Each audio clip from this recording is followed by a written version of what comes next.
people they have these preconceived notions about foster kids being criminals or mentally insane, and it's sad.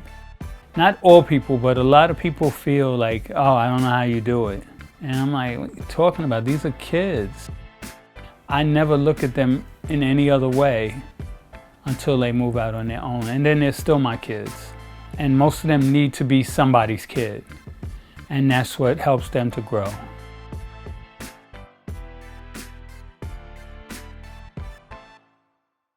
My name is Bryant, and at this point, I fostered over 60 youth.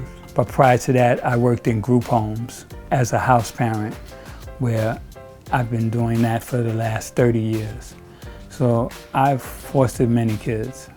Most people usually don't take people my age.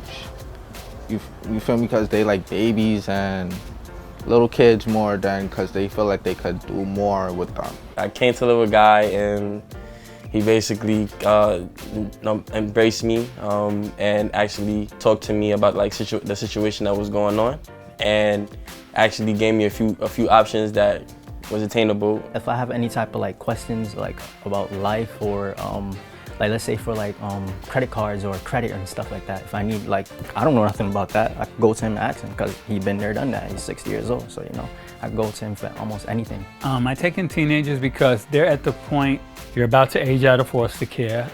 You need housing, you need employment, and you need to be able to take care of yourself. It's crunch time for those kids. It's a rare thing for someone to take in someone just the way you are, knowing your bads, your goods. I wouldn't even imagine the stress that he'd be going through with all of us, but he's making it. I really value that. He has experience with being able to impact somebody's life and make them go the right way instead of the wrong way. I've always worked with children, youth, teenagers, and I felt like I could do a little bit more than just a 9 to 5. And that led me into becoming a foster parent.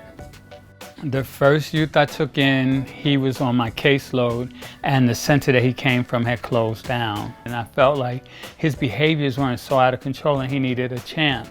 One day he asked me, would I be his father? And I said, I don't know about that. I was a little hesitant, and that's what started this whole ball rolling. And then he had a friend who had similar negative behaviors, and he said, can he come live with us too? So I took him as a foster kid. The friend had a brother, and the brother came to live with me as well, and it just spiraled into one point where I had 9 children in my home. My goal is to make you as independent as I possibly can in the short time period that I have to do it. We have certain rules, okay?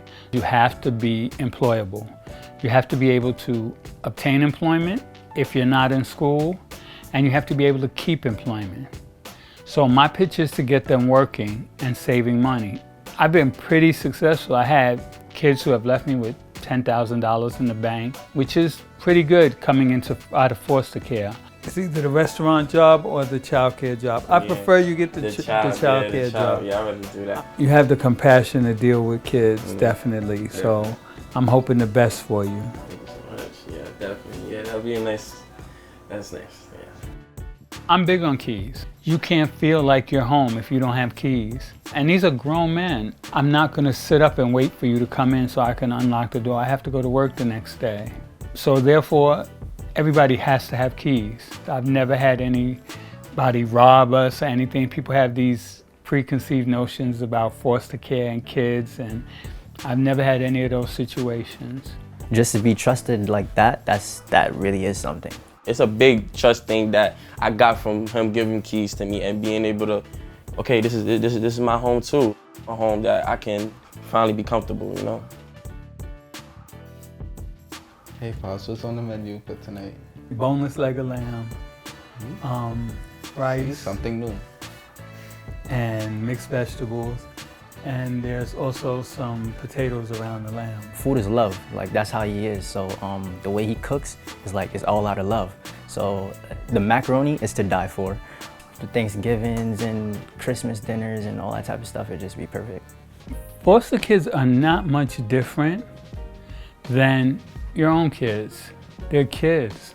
God really gave me opportunity to a second chance. He treats me like I would be like his own son.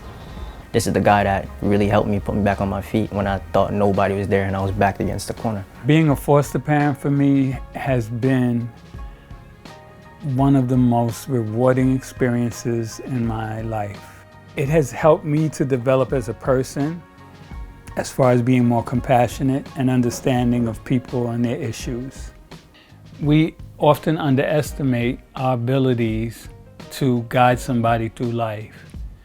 Everybody has something different to offer. People say it's easy to guide your own children because they have to listen. But you know what? It's easy to do that, but it's more difficult to guide someone else's child into being successful. Take that project on. There are so many kids that need foster homes and they need caring, loving parents. So if you have it in your heart and you have the space, take a kid.